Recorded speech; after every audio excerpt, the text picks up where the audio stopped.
आप सब मीडिया साथियों का बहुत बहुत स्वागत। आज हमारे साथ हमारे एनएसवाई के इंचार्ज कन्हैया कुमार जी, हमारे एआईसीसी के मीडिया सहयोगी विनीत पुनिया जी, और आज हमारी ये प्रेस कॉन्फ्रेंस जो नीट के पेपर लीक की घटना हमारे सामने है, जिससे लाखों करोड़ों छात्र प्रभावित हैं। आप लोग सब सोशल मीडिया के माध्यम से और तमाम हम लोगों ने भी न्यूज़ कटिंग के माध्यम से जो छात्रों ने हमसे संपर्क भी करा, कुछ आप गंभीर वीडियोस भी देख रहे होंगे कि बच्चों ने सुसाइड केसेस तक सामने आ गए कई दिनों की इस घटना के सामने। और सरकार ने चुप्पी साधी हुई है इस घटना पर। और ख़ास तौर पर जो एनटीए है, एनटीए बार बार शक के घेरे में आती है कि जो भी एग्ज़ाम कंडक्ट कराती है या तो उसकी पेपर लीक की घटना सामने आ जाती है, या फिर किस तरीके से जो नीट के इस बार आंकड़े आप लोगों के सामने आए हैं कि जो स्कोर संभव नहीं था वो भी छात्रों का स्कोर आप लोगों के सामने आया है। तो इन सब चीज़ों को लेकर हमारी ये प्रेस कॉन्फ्रेंस है। तो मैं ये बोलना चाहूँगा कि बार बार एनटीए शक के घेरे में है, उसके बावजूद आप देखेंगे कि इस तरीके से शिक्षा का जो सरकार निजीकरण करती है उसके आज आपके सामने ये सामने उदाहरण नज़र आ रहे हैं कि उसी के कारण ये बार बार जो एग्ज़ाम्स कंडक्ट होते हैं उनमें धांधली पाई जाती है। और जब ये नीट का एग्ज़ाम हुआ था उस समय भी कुछ खबरें सामने आई थी कि सरकार ने गिरफ्तारियां भी करी हैं, बिहार में भी गिरफ्तारियां हुई थी कि पेपर लीक की घटना भी इसके सामने आ रही थी। सरकार चुप थी, एनटीए चुप थी, चेयरमैन का कोई बयान नहीं आया इसमें एनटीए का। और आज जब ये रिजल्ट आना था 10 दिन बाद, तो 10 दिन पहले ऐसी क्या जल्दबाजी थी कि 10 दिन पहले ये जो परिणाम थे उनको निकालने की जल्दबाजी थी। दूसरा, कभी भी अगर नीट का कोई रिजल्ट आता है तो एक दिन पहले छात्रों को या पेरेंट्स को मैसेज के माध्यम से या मीडिया के माध्यम से ये निकाला जाता है कि नीट का रिजल्ट आ रहा है। लेकिन ये पहली बार ऐसा हो रहा है कि जब रिजल्ट निकला तो ना तो उन बच्चों को पता था कि रिजल्ट आ रहा है और ना ही उन पेरेंट्स को पता था, ना आम किसी इंसान को पता था कि रिजल्ट निकल रहा है। तो ऐसी क्या जल्दबाजी थी कि रिजल्ट इतनी जल्दी निकालना पड़ा। तो कहीं ना कहीं जो आंकड़े भी हैं वो भी शक के घेरे में हैं। और हमारे इंचार्ज भी हमारे साथ बैठे हैं। पूरी कांग्रेस पार्टी और एनएसयूआई ये मुझे डिमांड भी करती है कि कहीं ना कहीं कुछ तो इसमें धांधली है, तो इसकी जांच हो। अब मैं हमारे इंचार्ज कन्हैया कुमार जी से भी बोलूंगा, विनीत जी से भी, कि वो अपनी बात रखें, फिर हम इसको आगे।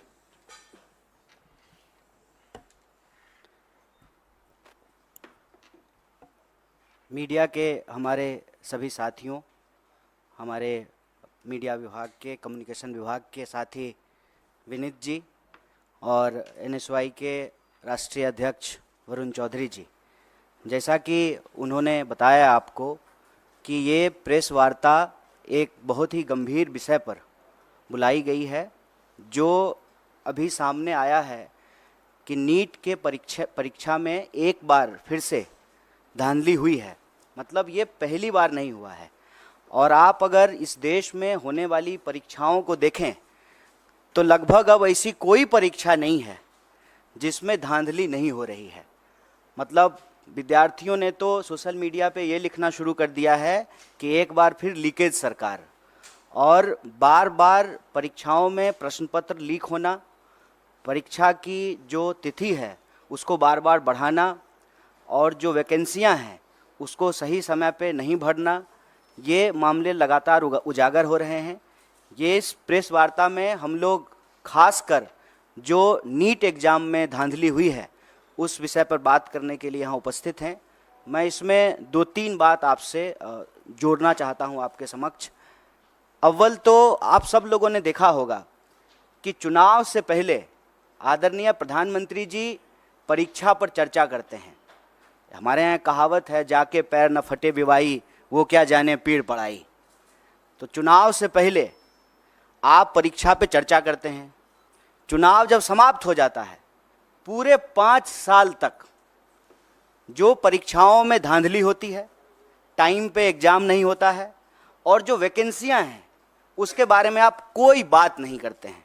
मैं आपकी जानकारी के लिए बता दूं, और चुनाव के दौरान बार बार कांग्रेस पार्टी ने इस बात को उठाया कि 30 लाख पद खाली हैं और कोई ऐसा एग्ज़ाम नहीं है यूपीएससी को छोड़ करके।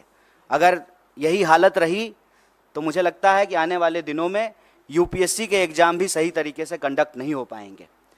जिन एग्ज़ामों में आज तक कोई गड़बड़ी और धांधली नहीं हुई थी उन एग्ज़ामों में भी गड़बड़ी और धांधली हो रही है।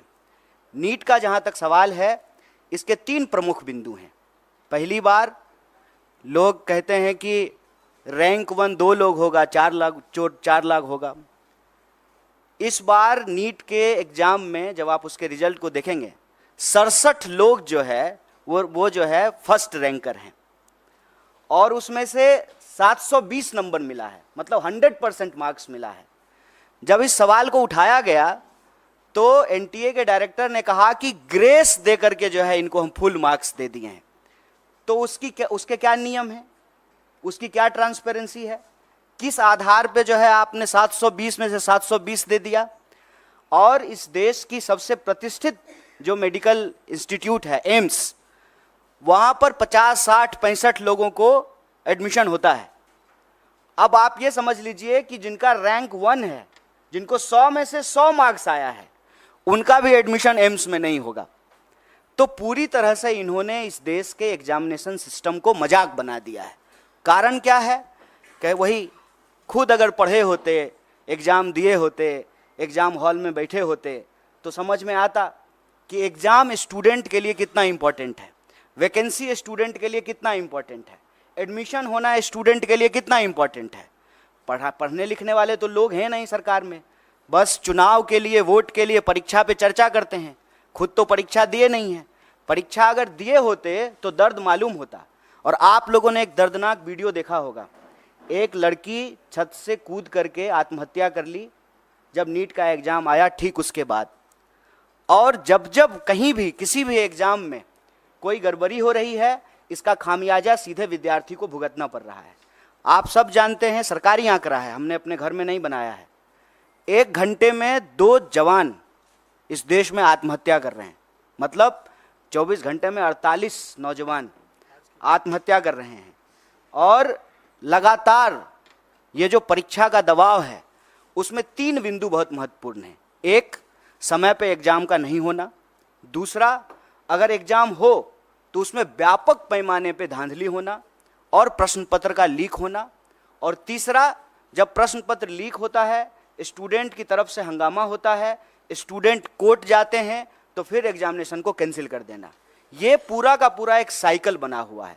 और आप देश के किसी भी हिस्से में चले जाइए, जिसको हम लोग स्टूडेंट का सेंटर कहते हैं, अगर आप रांची, पटना, बनारस, इलाहाबाद होते हुए दिल्ली आएँ, फिर आप नॉर्थ से साउथ की तरफ जाएं, कोई भी ऐसा सेंटर जिसको हम स्टूडेंट सेंटर कहते हैं, हर जगह आत्महत्या की घटनाएं एक बहुत बड़ी समस्या बन चुकी है।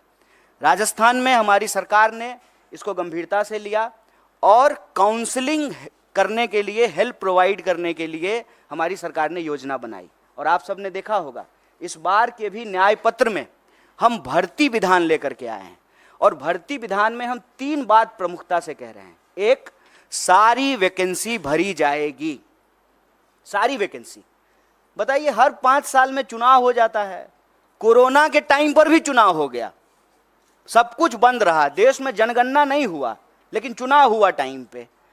तो जब 5 साल में प्रधानमंत्री बदल जाते हैं, 5 साल में जो है एमपी बदल जाते हैं, एमएलए बदल जाते हैं, मुख्यमंत्री बदल जाते हैं, सब कुछ टाइम पे होता है, तो एग्जामिनेशन क्यों नहीं टाइम पे हो सकता है?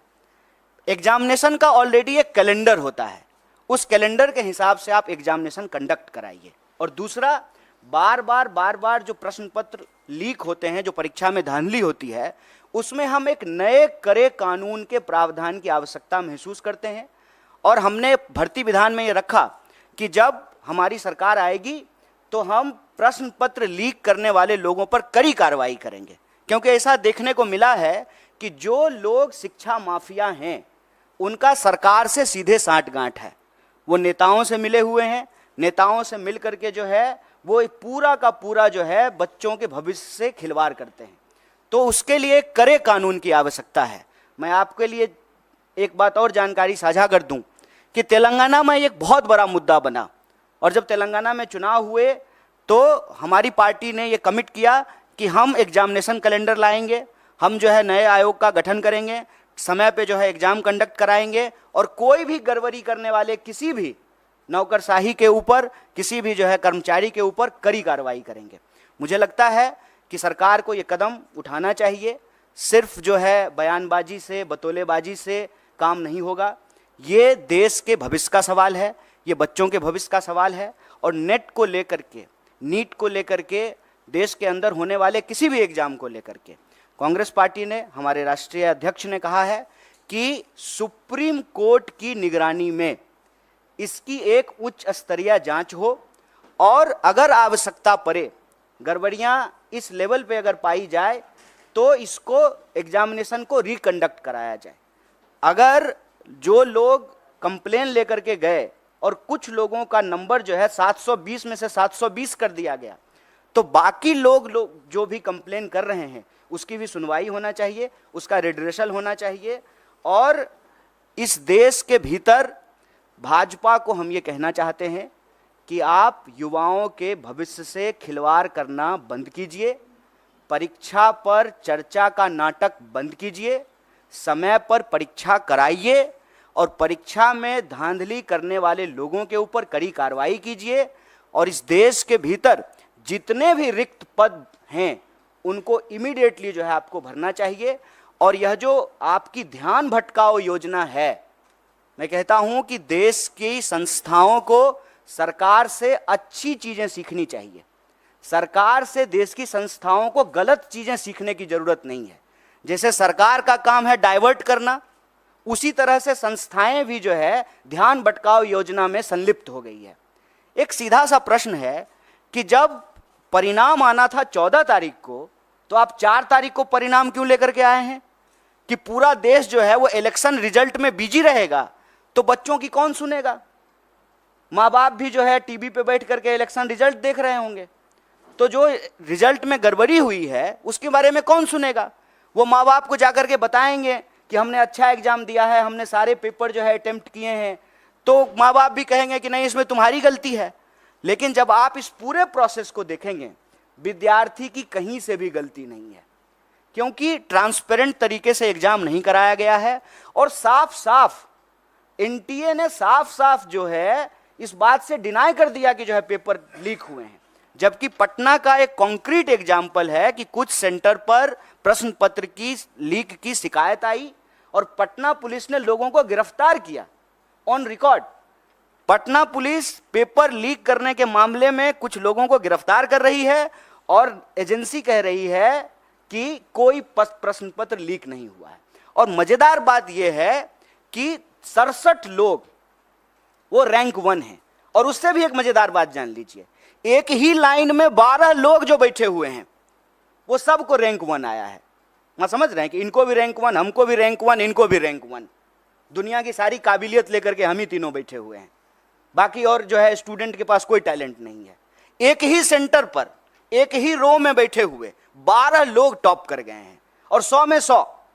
हम किसी की योग्यता पे सवाल नहीं उठा रहे हैं, लेकिन जो एनटीए है उसकी योग्यता पे जरूर सवाल उठा रहे हैं, सरकार की मंशा पे सवाल उठा रहे हैं और सीधा सीधा ये मांग कर रहे हैं कि आप देश के बच्चों के भविष्य से खेलना बंद कीजिए, युवाओं के भविष्य से खेलना बंद कीजिए, समय पर एग्जाम कराइए, धांधली को रोकने के लिए, पेपर लीक को रोकने के लिए कड़ा कानून बनाइए। और अभी जो नीट का मामला है उसकी जो है पुनर्समीक्षा कीजिए, जो लोग भी कंप्लेन कर रहे हैं उसका रिड्रेसल कीजिए।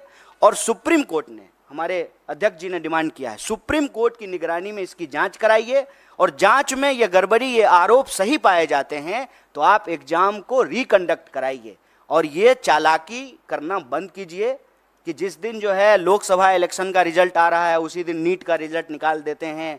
और यह जो धांधली की गई है, गड़बड़ी की गई है, बच्चों के भविष्य के साथ जो खिलवाड़ किया है, ये चालाकी नहीं चलेगी। परीक्षा पर चर्चा का राजनीतिक और इलेक्टोरल पॉलिटिकल स्टंट हम लोग देख चुके हैं। ये बात जो है विद्यार्थियों को वोट बैंक में समझने का, समेटने का नहीं है।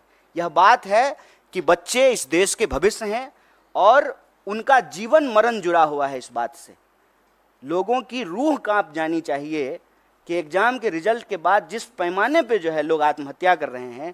आप देखिए, वो लाइव वीडियो है, सीसीटीवी कैमरा का रिकॉर्डिंग है कि रिजल्ट आया है और लड़की जाकर के जो है जान दे दी है। और हम इस देश के विद्यार्थियों से आप सबके माध्यम से कहना चाहते हैं, हमारी पार्टी कंसर्न है। आपने देश भर से मैसेज किया है, ईमेल किया है, फ़ोन कॉल किए हैं और हमारे लिए सरकार बनेगी, बन जाएगी, शपथ ग्रहण हो जाएगा, लेकिन ये मुद्दा हमारे लिए बहुत महत्वपूर्ण है।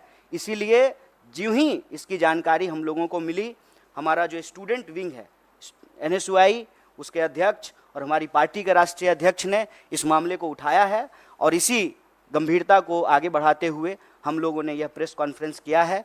और हम उम्मीद करते हैं आप तमाम मीडिया के साथियों से कि आपके घर के भी बच्चे अलग अलग एग्ज़ाम की तैयारी करते हैं, आपके भी बच्चे हैं, हमारे घर के भी बच्चे हैं, और ये हमारे परिवार का और हमारे जो है देश के भविष्य का सवाल है।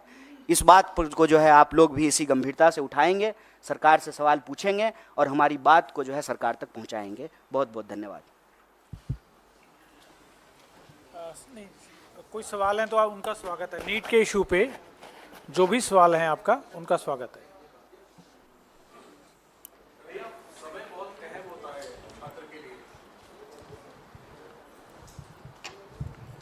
समय बहुत अहम होता है छात्रों के लिए और खासतौर पे उनके लिए जो प्रभावित हैं। जिस तरीके से गंभीर सवाल उठ रहे हैं, आप लोगों ने भी उठाया है, तो सुप्रीम कोर्ट मॉनिटर्ड जांच की मांग आपने की है। क्या कोई टाइमलाइन आप लोग अपनी तरफ से चाहते हैं कि इतने दिनों में ये जांच पूरी हो और इसको लेकर के स्थिति स्पष्ट हो? अगर दोबारा परीक्षा करवानी होगी तो उसमें भी काफी समय लगेगा, इस पर आप कुछ कहना चाहेंगे? जैसा कि आप पढ़े लिखे आदमी हैं, खुद ही एग्ज़ाम दिए हैं, तो आपको तो मालूम है।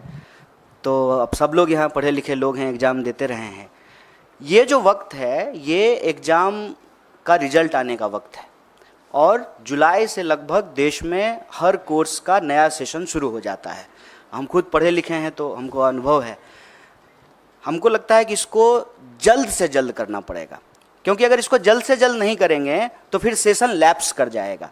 और ख़ास करके हम बिहार से पढ़ के आए हैं, तो हमारे यहाँ ग्रेजुएशन जो है 3 साल का 5 साल में होता है। इसी चक्कर में कि सेशन जो है मान लीजिए 7-10 का है, जुलाई से पहले रिजल्ट नहीं आया तो 10 से 12 का जो MA का सेशन है उसमें एडमिशन नहीं हो पाएगा। तो समय बहुत महत्वपूर्ण है। इसीलिए इस बात की गंभीरता को समझते हुए इमीडिएटली हम लोग इस सवाल को उठाए हैं और सिरे से आउटराइटली री एग्ज़ाम की बात नहीं कर रहे हैं। हम भी उस वक्त की नज़ाकत को समझते हुए ही यह बात कह रहे हैं, लेकिन जो लोगों की शिकायत है उसको इमीडिएटली जो है उसको एड्रेस किया जाए। और सुप्रीम कोर्ट अगर चाह लेगी तो बताइए, रात को 12 बजे जो है कोर्ट खोल करके लोगों को बेल दिया जा सकता है, तो क्या इस देश के बच्चों के भविष्य के लिए जो है तुरंत जांच नहीं हो सकती है? इसके लिए तो बस इच्छा शक्ति की ज़रूरत है और प्रायोरिटी की ज़रूरत है। अब प्रायोरिटी डेमोक्रेसी की अगर सिर्फ यही है कि जो है कौन किधर आया, कौन किधर गया, कौन किसको समर्थन दिया, कौन किसको समर्थन नहीं दिया, अगर यही शोरगुल चलता रहेगा, और मैं इसीलिए टाइमिंग पे सवाल उठा रहा हूँ कि जानबूझ करके 14 का रिजल्ट 4 को निकाला गया है। पता है कि 4 को जो है देश में इतना बड़ा चुनाव हुआ है, पूरा देश जो है उस डिस्कशन में बिजी हो जाएगा। 4 तो छोड़िए, देश तो 1 तारीख से ही बिजी हो गया था। एग्जिट पोल पे ही जो है डांस ऑफ डेमोक्रेसी हो रहा था। तो अभी भी जो है वही चल रहा है, तो हेडलाइन में इसको जो है प्राथमिकता मिलेगी नहीं। लेकिन हम कहते हैं कि डेमोक्रेसी तो लोगों से ही बनता है ना, और हम सबका, आपका, हमारा, सबका भविष्य तो हमारे बच्चों से है। अगर हमारे बच्चे परीक्षा के दबाव में आकर के, जिसमें उनकी कोई गलती नहीं है, आत्महत्या कर रहे हैं, इससे दर्दनाक बात क्या हो सकता है? और इससे ज़्यादा ज़रूरी बात भी कुछ नहीं हो सकता है। इस पर जो है तुरंत कार्रवाई करनी पड़ेगी, क्योंकि सेशन शुरू होने वाला है। तो ये सारी प्रक्रिया जो है तुरंत शुरू करना पड़ेगा। 24 लाख से ज़्यादा लोग, ज़्यादा स्टूडेंट जो हैं वो एग्ज़ाम में अपीयर हुए हैं। इसीलिए हम कह रहे हैं कि इमीडिएटली री एग्ज़ाम करने में प्रॉब्लम हो सकता है, लेकिन जिनके इशूज हैं, जिनके कंसर्न हैं, उसको इमीडिएटली जो है NTA एड्रेस करे और साइमल्टेनियसली जो है सुप्रीम कोर्ट की निगरानी में जांच हो, क्योंकि मामला इस साल का नहीं है और मामला सिर्फ एक एग्ज़ाम का नहीं है। इसको समझने की ज़रूरत है।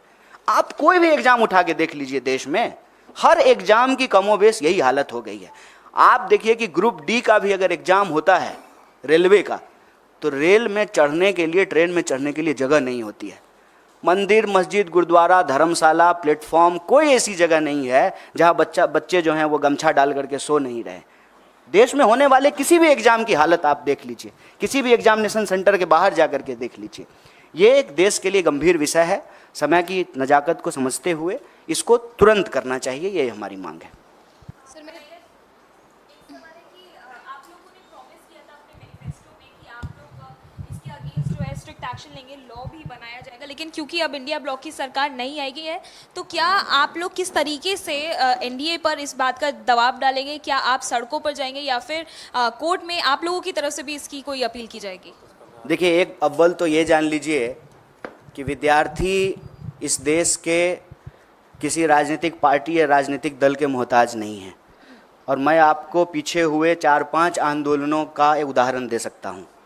कोई लीड नहीं कर रहा था, चाहे एसएससी का मामला हो, अग्निपथ का मामला हो, किसी भी एग्ज़ाम में जो गड़बड़ी हुई है या गलत नीति सरकार लेकर के आई है, उसको कोई पॉलिटिकल पार्टी लीड नहीं कर रही थी। साइमल्टेनियसली जो है, क्योंकि जिसका जीवन उससे जुड़ा हुआ है, जिसका पूरा का पूरा भविष्य उससे जुड़ा हुआ है, उसके पास सड़क पर निकलने के अलावा कोई रास्ता नहीं बचता है। तो पॉलिटिकल पार्टी के मोहताज नहीं है।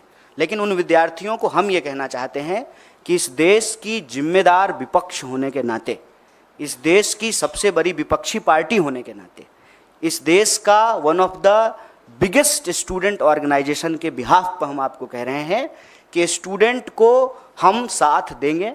और हमारे लिए एक गंभीर विषय है, चुनाव पर चर्चा करने की बजाय, सरकार बनेगी कि नहीं बनेगी इसकी चर्चा करने की बजाय, अगर हम नीट के सवाल को प्राथमिकता दे रहे हैं तो आप हमारा कंसर्न समझ सकते हैं।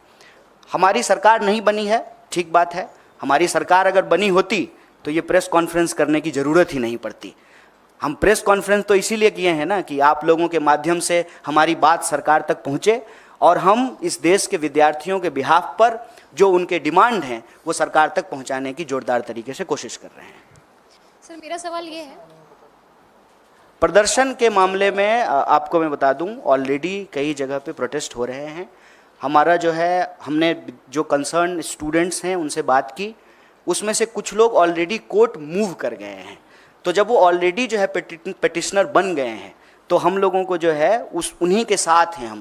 हम लोग जो है अलग से पिटिशनर नहीं बन रहे हैं, उनके साथ रहेंगे।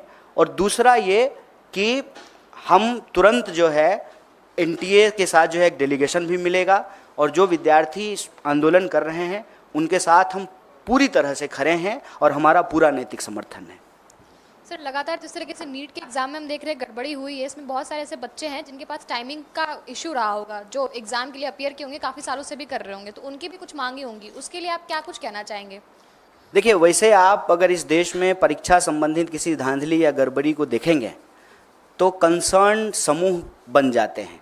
क्योंकि हम लोग तो एक एग्ज़ाम की बात करते हैं, लेकिन जब रियल ग्राउंड पे जा कर के अपियर होने वाले स्टूडेंट को देखेंगे, ग्रुप और क्राइटेरिया को देखेंगे, तो अलग अलग तरह की जो है वस्तु स्थिति उत्पन्न हो जाती है। मान लीजिए जिनका लास्ट अटेम्प्ट है या जिनका एज का बात है, तो उनका रहता है कि हम री एग्ज़ाम कराएं। हम इसको लेकर के अपनी तरफ से कोई बात नहीं कह रहे हैं, जो विद्यार्थियों की तरफ से मांग आ रही है उसी को रीइटरेट कर रहे हैं। पहला, इमीडिएटली जो है रिड्रेसल हो, जो भी इशूज आ रहे हैं उसको। दूसरा, इसकी जो है एक निष्पक्ष जांच हो। और तीसरा कि अगर ये पाया जाता है कि इसमें गड़बड़ी हो तो री एग्ज़ाम हो। इसके 3 स्टेप्स जो है हम लोग ले रहे हैं। और वो जो इशूज हैं आपके, उसको संबंध में भी आपको बता दें कि एक बार अगर सरकार बात को मानने के लिए तैयार होती है तो एज क्राइटेरिया को भी रिलैक्सेशन दिया जाता है और अटेम्प्ट का भी जो है रिलैक्सेशन दिया जाता है। मैं आपके सामने यूपीएससी का ही एग्जाम्पल देता हूँ। जब सीसेट लागू किया गया था उस वक्त कांग्रेस पार्टी की ही सरकार थी, उसकी वजह से जो है ये प्रॉब्लम क्रिएट हुआ था और फिर सरकार ने जो है अटेम्प्ट का और एज का रिलैक्सेशन दिया था। सरकार ही तो हर नियम कानून बनाती है ना। सरकार अगर कंसर्न है विद्यार्थियों के भविष्य को लेकर के तो वो जो है अटेम्प्ट का भी रिलैक्सेशन दे सकती है, एज का भी रिलैक्सेशन दे सकती है। कन्हैया जी, टीडीपी ने कहा है कि मुस्लिम आरक्षण जारी रहेगा। चुनाव में आपने देखा होगा कि इसको अभी किस तरीके से नीट पे बात कर लेते हैं। हालांकि ये सवाल जो है ना प्रधानमंत्री जी से पूछना चाहिए कि जो अपने भाषणों में सबसे ज़्यादा इस बात को बोले हैं और उससे ठीक कॉन्ट्राडिक्टरी बात करने वाली पार्टियां उनके साथ है। सिर्फ टीडीपी की बात नहीं है, जेडीयू भी है, वही पोजीशन है, टीडीपी भी है, जेडीएस भी है। इनफैक्ट आपको मालूम है कि कर्नाटक में जो है जेडीएस ने ही सबसे पहले इसकी शुरुआत की थी। तो ये सवाल मेरे ख्याल से भाजपा के प्रवक्ता और आदरणीय प्रधानमंत्री जी से पूछा जाना चाहिए। और कोई सवाल? बहुत बहुत धन्यवाद आप सबका।